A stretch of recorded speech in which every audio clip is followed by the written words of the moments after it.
Radha ma'am from Sanskrit department to address this gathering. With a big round of applause, let us welcome ma'am onto this dais. You are welcome ma'am, and we are happy to have you on this stage.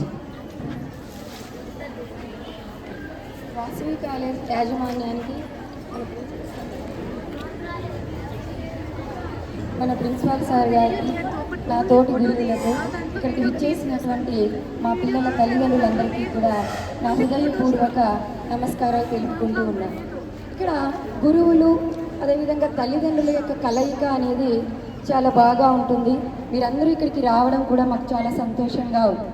తల్లిదండ్రులు ఎప్పటికప్పుడు గురువుల దగ్గర వాళ్ళ పిల్లల గురించినటువంటి విషయాలన్నీ తెలుసుకుంటూ ఉంటేనే వాళ్ళు కూడాను భయభక్తులతో ఉంటారనేది అందుకనే ఈ విధంగా పెట్టడం జరిగేది. ఇక తల్లి శిక్షణ ఇచ్చి బిడ్డల్ని గుండెల్లో పెట్టుకొని చూసుకుంటే తండ్రి ఆ విధంగా రక్షణ ఇచ్చి కళ్ళల్లో పెట్టుకొని చూసుకుంటారు. ఇక గురువులు క్రమశిక్షణ ఇప్పించి వాళ్ళ యొక్క భవిష్యత్తును బంగారు బాటగా తీర్చిదిద్దడానికి ఎన్నో ప్రయత్నాలు చేస్తారు. మరి ఈ కాలంలో ఫోన్ పిచ్చి అనేది ఎక్కువగా ఉంది. ప్రతి తల్లిదండ్రులకు చెప్పేది ఒకే విషయమే, ఫోన్లకు దూరంగా ఉంచండి, అది మన పిల్లల్ని ఎప్పుడు కూడా బాగుపడనివ్వదు. మరి వాటి వల్ల వాళ్ళ యొక్క మానసిక ఆలోచనలు, వాళ్ళ యొక్క ఆరోగ్యాలు అన్నీ పాడవుతాయే కానీ దానివల్ల మనకు ఎలాంటి ఉపయోగం అనేది కూడా ఉండదు. మరి అదేవిధంగా ఎన్నో రకాలైనటువంటి ఇప్పుడు విద్యలు అనేవన్నీ కూడా మనకు అందుబాటులో ఉన్నాయి. మనం లక్షలు పోసి పిల్లల్ని చదివిస్తున్నామే కానీ వాళ్ళ యొక్క మంచి సంస్కారాన్ని, వినయాన్ని, వాళ్ళలో ఉన్నటువంటి ఆ గుణాలను మనం బయటకు తీస్తూ ఉండాలి. మళ్ళీ పిల్లలకు ప్రతి ఒక్కటి కూడా మనము అలవాటు చేస్తూ ఉండాలి. మరి అదేవిధంగా పిల్లలకి తల్లిదండ్రుల యొక్క విలువను తెలియజేస్తూ ఉండాలి. మనం ఏమనుకుంటాము, పిల్లలకు మన కష్టాలు తెలియరాదు, మనం ఎంత కష్టపడినా, ఎన్ని అప్పులు చేసినా, ఎన్ని త్యాగాలు చేసినా పిల్లల్ని బాగా చదివించాలనుకుంటామే కానీ పిల్లల్ని దగ్గర కూర్చోబెట్టుకొని మన కష్టాలు ఇలా ఉన్నాయమ్మా, మన సంపాదన ఇంత ఉంది, మనం ఇంత ఖర్చు పెడుతున్నాం కాబట్టి నువ్వు దాన్ని దుర్వినియోగం చేయొద్దు, బాగా ఉపయోగించుకో, దాని తర్వాత నువ్వు బాగా చదువుకో, నీ భవిష్యత్తు బాగుండాలని పిల్లలకి ఎప్పుడూ చెప్తూ ఉండాలి. ప్రతి తల్లి ప్రతి తండ్రి కూడా ఒకరి విలువలు ఒకరికి తెలియచేయాలి. తల్లి లేకపోతే ఆ ఇల్లు అనేది ఉండదు, తండ్రి లేకపోతే భవిష్యత్తు అనేది ఉండదు అని పిల్లలకు ఇద్దరి విలువల గురించి ఎప్పుడు తెలియజేస్తూ ఉంటేనే వాళ్ళు తల్లిదండ్రుల యొక్క విలువలను తెలుసుకొని జీవించగలుగుతారు. మన పిల్లల్ని ఎప్పుడు మంచి మార్గంలో నడిపించడానికే మనం ప్రయత్నం చేయాలి. ఎందుకంటే రాసే అక్షరాలను చెరపచ్చేమో కానీ అంటే వాటిని మన్ని సరిచేసుకోవచ్చు, కానీ ఎప్పుడైతే పిల్లలు తప్పుడు అడుగులు వేశారో వాటిని సరిచేసుకోవడం అనేది ఒక జీవితకాలం పడుతుంది. కాబట్టి మన పిల్లల్ని సరైన మార్గంలో నడిపించే బాధ్యత ప్రతి తల్లిదండ్రికి ఉంటుంది. ఇక తల్లులు ఎన్నో పురిటి నొప్పులు పడి పిల్లలకు జన్మనిస్తారు. మరి అటువంటి తల్లులకు, మహిళలకు ఎంతో శక్తి అనేది ఉంటుంది, వాళ్ళు దేనైనా కూడాను సాధించగలుగుతారు. అందుకే పిల్లలను మంచి మార్గంలో నడిపించుకొని సన్మార్గంలో నడిపిస్తూ మంచి గుణాలను వాళ్ళకి అలవాటు చేస్తూ మనకు తగ్గట్టుగా మన పిల్లలను మనం మార్చుకునే శక్తి మనలో ఉంటుంది. ఇక పిల్లలకి మన కష్టం విలువ ఎప్పుడు తెలియచేయాలి. మన కష్టం వాళ్ళకి తెలిసినప్పుడే వాళ్ళు ఎప్పుడు కూడాను వాళ్ళ చదువుని అక్కడ అశ్రద్ధ చేయరు, శ్రద్ధగా చదువుకుంటారు. తల్లిదండ్రుల యొక్క విలువను కూడా వాళ్ళు తెలుసుకుంటారు. ఇక పిల్లల వస్త్రధారణ విషయం తల్లి అనుక్షణం చూసుకుంటూ ఉండాలి. పిల్లలు ఏదో కాలేజీకి వెళ్తున్నారు, అమ్మ పనిలో ఉంది, నాన్న డ్యూటీకి వెళ్ళిపోయినారు, వాళ్ళు రెడీ అయ్యి వెళ్ళిపోతూ ఉంటారు. మరి పిల్లలు బట్టలు ఎలా ధరించారు, వాళ్ళు ఏమైనా చూడడానికి అసభ్యకరంగా ఉన్నారా, వాళ్ళు మీద చున్నీ వేసుకున్నారా లేదా, ఇవన్నీ కూడాను మనం ఎప్పటికప్పుడు తల్లికి ఆ బాధ్యత అనేది ఎక్కువగా ఉంటుంది. కాబట్టి తల్లులు అన్యత అనుకోవద్దండి. కాబట్టి ఒక తల్లిగా నేను కూడా చెప్తున్నాను, మన పిల్లలు ఇంకొకరు చూసి అసభ్యకరంగా ఉంది అన్నప్పుడు మన మర్యాద అక్కడే పోదు. కాబట్టి పిల్లల యొక్క వస్త్రధారణ విషయము అనేది చాలా చాలా అవసరం ఈ కాలంలోనూ. ఇక పిల్లలకి దైవ భక్తిని కూడా మనం అలవాటు చేయాలి. ఎందుకంటే ఇప్పుడు పిల్లలందరూ కూడాను పగ ప్రాతీకారాలు ఈ విధంగా క్రూయల్గా మారిపోతూ ఉన్నారు. అంటే ఒక మిషన్స్ లాగా మారిపోతూ ఉన్నారే కానీ వాళ్ళకు తల్లిని గౌరవించాలి, తల్లికి సేవ చేసుకోవాలి, తండ్రికి విలువ ఇవ్వాలి, వాళ్ళకు భయపడాలి అనే విషయాలన్నీ కూడా వాళ్ళు ఎప్పటికప్పుడు మర్చిపోతూ ఉన్నారు. మరి ఆ విధంగా వాళ్ళకి అన్ని విషయాలలోన మనం ముందుండి మనము మార్గదర్శకంగా ఉండి వాళ్ళని నడిపిస్తూ ఉండాలి. ఏదో ఫీజులు కడుతున్నా, కాలేజీకి పంపిస్తున్నామని కాకుండా మీరు మాతో మమేకమై మమ్మల్ని అడుగుతూ ఉండాలి. మేము కూడా వాళ్ళ గురించి చెప్తూ ఉంటాం. ఏమైనా కూడా వాళ్ళలో మార్చుకునే విషయాలు ఉంటే మనం ఖచ్చితంగా వాటిని మార్చుకునే ప్రయత్నం చేయాలే కానీ చిన్న పిల్లల్లే మళ్ళీ తెలుసుకుంటారు, చిన్న పిల్లల్లే మరలా మనం చెప్పుదాము అనేది మీరు ఎప్పుడు కూడాను నిర్లక్ష్యం చేయరా. అదేవిధంగా తల్లి ఎప్పుడు కూడా తండ్రి విలువ గురించి, తండ్రి పడే యొక్క కష్టాన్ని గురించి పిల్లలకి తెలియచేస్తూ ఉండాలి. ఎవరికి డబ్బులు ఊరికే రావు అన్నట్టుగా మనం ఏదైనా కష్టపడితేనే ఆ యొక్క డబ్బులు అనేవి మన దగ్గరికి వస్తాయి. వాటితోనే మన కనీస అవసరాలు, మన యొక్క జీవితాలు నడపబడతాయి. కాబట్టి ప్రతి తల్లి కూడాను తండ్రి కష్టాన్ని చెప్పాలి, తండ్రికి ఎలా విలువ ఇవ్వాలి, ఆయన ఎలా గౌరవించుకోవాలి, మళ్ళీ సమాజంలో ఎలా గౌరవించాలనే విషయాలను తల్లి చెప్తే తండ్రి కూడా తల్లి యొక్క విలువను గురించి చెప్తూ ఉండాలి. అంటే తల్లి అనేది మనకు ఇంట్లో చాలా అవసరమమ్మ. తల్లికి మనం ఎప్పుడు సేవలు చేయాలి, ఆమె ఆరోగ్యాన్ని మనం కాపాడుకోవాలి. తల్లి ఆరోగ్యంగా ఉంటేనే ఇంట్లో భర్త పిల్లలు కూడాను ఆరోగ్యంగా సంతోషంగా ఉండగలుగుతారు. కాబట్టి తల్లి, తండ్రి, గురువు ఈ ముగ్గురు కూడాను పిల్లలకి వాళ్ళ యొక్క భవిష్యత్తుకి దారి చూపించే వాళ్ళుగా ఉంటారు. మరి అందుకనే తల్లిదండ్రులు ఎప్పుడు కూడాను పిల్లల మీద ఒక కన్నేసి ఉంచాలి. వాళ్ళని మరీ అనుమానిస్తూ చూడరాదు. మరి వాళ్ళకి స్వేచ్ఛనివ్వాలి. స్వేచ్ఛనిస్తూ అందులో కూడాను మనం చాలా జాగ్రత్తగాను ఉండాలి. ప్రతిదీ కూడాను మనం వాళ్ళని గమనిస్తూ ఉండాలి. మరి వాళ్ళు ఏం చదువుతున్నారు, ఫోన్ తీసుకుంటే ఏం చూస్తున్నారు, ఎవరికి మాట్లాడుతున్నారు, ఇవన్నీ కూడా మనం గమనించాలి. కానీ అనుమానించినట్టుగా మాత్రము పిల్లల్ని ఎప్పుడూ చూడరా. మనం ఎప్పుడు కూడా వాళ్ళతో సరదాగా గడపాలి. ఇంకొకలా అనుకోవద్దండి. ఇప్పుడు కాలం అంతా కూడా టెక్నాలజీ మారిపోయింది, అందరూ ఫోన్లమయమైపోయింది.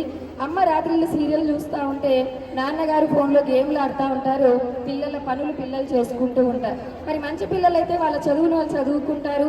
చదువు మీద అశ్రద్ధ ఉన్నటువంటి పిల్లలైతే ఇంకా వాళ్ళ పనుల్లో ఇంకా వాళ్ళకి ఎవరు అడ్డొచ్చేవారు ఉంటారు. కాబట్టి మనం కాసేపు సాయంత్రం పిల్లల దగ్గర కూర్చొని వాళ్ళ కష్ట నష్టాలు తెలుసుకోవాలి. అంటే కాలేజీలో వాళ్ళకి ఏదైనా గురువుల నుంచి ఇబ్బంది ఉందా, లేదంటే ఇంకా ఏమైనా పక్కన స్టూడెంట్స్ నుంచి ఇబ్బంది ఉందా, వెళ్ళే మార్గంలో పిల్లల్ని ఎవరైనా ఇబ్బంది పెడుతున్నారా, ఇవన్నీ కూడా మనం తెలుసుకుంటూ ఉండాలే. కానీ ఏదో పంపిస్తున్నాము, చదువుకుంటున్నారు, ఇంటికి వస్తున్నారు అన్నట్టు కాకుండా పిల్లలతో మమేకమై ఉండాలి. వాళ్ళకి ఎప్పుడు కూడా ప్రేమను ఒకటి అందించి అడిగినవన్నీ తీసిస్తూ ఉండకూడదు. వారు అదే అదునుగా తీసుకొని మేమేం అడిగినా మా పేరెంట్స్ కాదనరు అని చెప్పేసి వాళ్ళు దానిని చులకనగా చేసుకునే అవకాశం కూడా ఉంది. మనమంటే విలువ లేకుండా ఉంటుంది. కాబట్టి డబ్బుల విలువ అనేది పిల్లలకు తెలియచేస్తే వాళ్ళ భవిష్యత్తులోన డబ్బులకు ఎంతో విలువిస్తారు.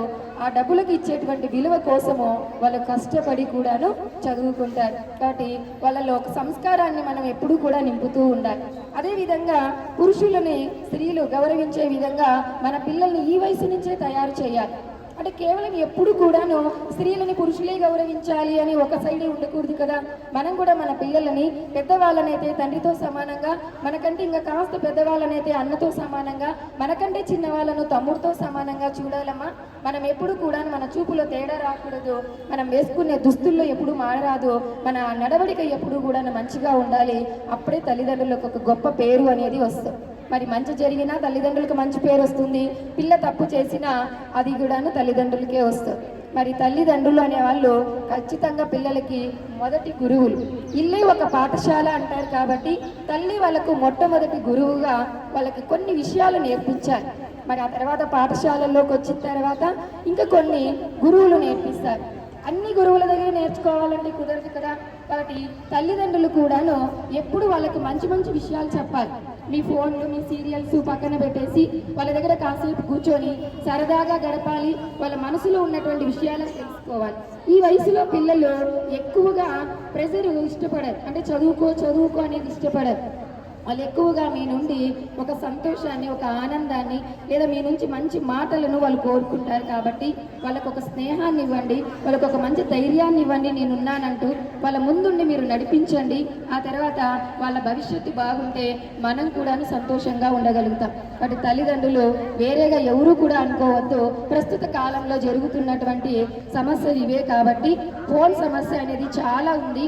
దానివల్ల పిల్లలు పిచ్చెక్కినట్టుగా ఫోన్లనే పట్టుకొని ఫోన్లలోనే చదువుతామన్నట్టుగా వాళ్ళు ఆ విధంగా చేస్తూ ఉంటారు. మనం చాలా జాగ్రత్తగా ఆ విషయాలన్నీ కూడా గమనిస్తూ ఉండాలి.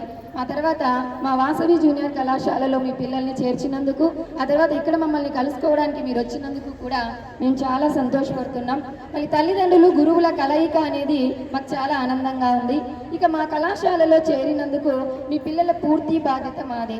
ఎందుకంటే గురువులు తల్లిదండ్రులు మన ఇద్దరి యొక్క లక్ష్యము పిల్లల్ని మంచి మార్గంలో నడిపించాలి, మంచి చదువులు చెప్పించి వాళ్ళని ఉన్నత స్థానానికి చేర్చాలి అనే విషయము అందరికీ ఉంటుంది. కాబట్టి మా గురువులందరూ కూడాను సాయశక్తులా మీ పిల్లలకు మంచిని నేర్పించడానికే, మంచి విద్యను నేర్పించడానికే మేము అనుక్షణము కూడాను శ్రమిస్తూ ఉంటాం. మా శ్రమ మాత్రమే కాకుండా దానికి తోడుగా మీ శ్రమ కూడా ఉండాలి. మీ పిల్లలు మా పిల్లలే అవుతారు. మన పిల్లల కోసం మనం శ్రమ పడాలి. ఆ తర్వాత వాళ్ళ యొక్క బంగారు భవిష్యత్తును మనం చూసి ఎంతో ఆనందపడతాము. ముఖ్యంగా తల్లిదండ్రులు చెప్పేది ఒకటే, నేను కూడా ఒక తల్లిని కాబట్టి ఇవన్నీ కూడాను మనం ఎప్పుడు కూడా ఎదుర్కొంటూ ఉంటాం. భారతదేశాన్ని కాపాడడానికి సైనికులు ఎలాగైతే కష్టపడుతూ ఉంటారో మనం కూడాను మన పిల్లల్ని అనుక్షణం కాపాడుకోవడానికి యుద్ధాలు చేయాలి వాళ్ళలాగా. ఆ యుద్ధాలు చేసి గెలుస్తూనే ఉండాలి. అది ఎప్పుడు అంతమో ఎప్పుడు అనంతమో అనేది కూడా మనకు తెలియదు. ఎందుకంటే పిల్లలు ఒక వృద్ధికి వచ్చే వరకు వాళ్ళ యొక్క తెలివిని వాళ్ళు ఉపయోగించుకొని, వాళ్ళ యొక్క విచక్షణ జ్ఞానాన్ని వాళ్ళు తెలుసుకునే వరకు వాళ్ళని చేయి పట్టుకొని వెన్నంటే మనం నడిపిస్తూ ఉండాలి.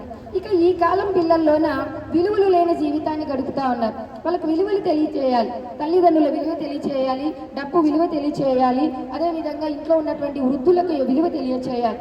వాళ్ళని ఎప్పుడు కూడా ఏదో హోటల్స్కో లేదంటే ఏదైనా సినిమాకో కాకోకుండా వాళ్ళని దేవాలయాలకు తీసుకొని వెళ్ళండి. వాళ్ళ ఆధ్యాత్మికతను పెంచండి. పిల్లలకు మన సాంప్రదాయాలు, మన విలువల గురించి చెప్పాలి. బొట్టు పెట్టుకునే విధానం గురించి కానీ, గాజులు వేసుకునే విధానం గురించి కానీ, మరి మంచి దుస్తులను కట్టుకునే విధానం గురించి కానీ పిల్లలకి మనం చెప్తూనే ఉండాలి. ఇక భగవంతుని యందు భక్తి కలిగి ఉండాలని, ఆధ్యాత్మిక శక్తి అనేది పిల్లలలో ఎప్పుడైతే ఉంటుందో వాళ్ళు వేరే ఆలోచనల్ని వాళ్ళ మనసులోనికి రానివ్వకుండా ఉంటారు. మనం ఆ ఆలోచనలను నింపుకోకుండా పిల్లలకి భక్తి తత్వంతో నింపాలి అంటే ఖచ్చితంగా మనము అప్పుడప్పుడు వాళ్ళని దేవాలయాలకు తీసుకొని వెళ్తూ ఉండాలి. అప్పుడప్పుడు పిల్లల్ని వృద్ధాశ్రమాలకు తీసుకొని వెళ్ళాలి. ఏదైనా మీ కూతురు యొక్క జన్మదినం అనుకోండి, ఆ రోజు ఏదైనా కొన్ని ఆహార పదార్థాలు, కొన్ని వస్తువులు తీసుకొని పిల్లల్ని వృద్ధాశ్రమాలకు, అనాథాశ్రమాలకు తీసుకొని వెళ్ళి అక్కడ అనాథలకు తల్లిదండ్రులు లేరు చూడమ్మా, వాళ్ళ భవిష్యత్తు ఇలా ఉంది, మీకు మేము ఉన్నాము, అయినా మీరు ఎందుకు చదువుకోవడం లేదు అనే యొక్క వ్యత్యాసాన్ని వాళ్ళకి తెలియచేయాలి. వృద్ధుల దగ్గరికి తీసుకొని వెళ్ళి చూడమ్మా, వీళ్ళ అమ్మ మీ నాన్నలు చూసుకోలేక ఇక్కడ ముసలి వాళ్ళందరినీ ఇక్కడ వదిలేశారు, రేపొద్దున మీరు కూడా ఇలా చేయకూడదు, ఎంత బాధపడతారు ఆ ముసలి వాళ్ళు తల్లిదండ్రులు లేక అని చెప్పేసి. తల్లిదండ్రులు ఉన్న పిల్లలు అనాథలవుతున్నారు, పిల్లలున్న తల్లిదండ్రులు అనాథలవుతున్నారు ఈ కాలంలోన. ఇవి రెండు కూడా సమస్యలు మనం ఎదుర్కొంటున్నటువంటివే. ఇక ఆడపిల్లల యొక్క దుస్తుల విషయంలోన దయచేసి అందరూ కూడా జాగ్రత్తలు తీసుకోవాలి. ముఖ్యంగా తల్లులు, వాళ్ళు ఎలాంటి దుస్తులు ధరిస్తున్నారు, అవి ఏ విధంగా ఉన్నాయి, మరి ఎలా మాట్లాడుతున్నారు, వాళ్ళకు మంచి విధానాన్ని మనం నేర్పించాలి. గురువులను గౌరవించమని చెప్పాలి. మరి ఎవరినైనా బహువచన ప్రయోగంతోనా లేదంటే వాళ్ళని మంచిగా మాట్లాడే యొక్క విధానాన్ని వాళ్ళకి నేర్పించాలి. అప్పుడే మన పిల్లలకు గౌరవం అనేది ఉంటుంది. మరి మీరందరూ కూడాను మంచి తల్లిదండ్రులుగా మీ పిల్లల్ని బాగా చదివించి ఒక సమిధలాగా వాళ్ళని తయారు చేసి ఈ సమాజానికి, ఈ దేశానికి మంచి పౌరులను అందించేటువంటి బాధ్యత మన తల్లిదండ్రులే. కాబట్టి అందరూ కూడాను ఈ విధంగా కొన్ని విషయాలను అవగతం చేసుకోండి. ఇక వేరేలాగా భావించొద్దండి. కొన్ని మన పనులు పక్కన పెట్టి మనం పిల్లలతో మమేకం అవ్వాలి. వాళ్ళ మనసుల్లో దూరి మనం ఏముందో తెలుసుకునే ప్రయత్నం కనుక చేస్తే పిల్లలు ఏ విషయాన్నైనా కూడా ఇక మీతో చెప్పుకోగలుగుతారు భయపడుకోకుండా. ఎందుకంటే మీరు వాళ్ళని భయపెట్టారనుకోండి, నువ్వు చదవాలి, నీకు మార్కులు రావాలి అంతే అన్నామనుకో, పిల్లలు దాన్ని టార్చర్గా తీసుకుంటారు.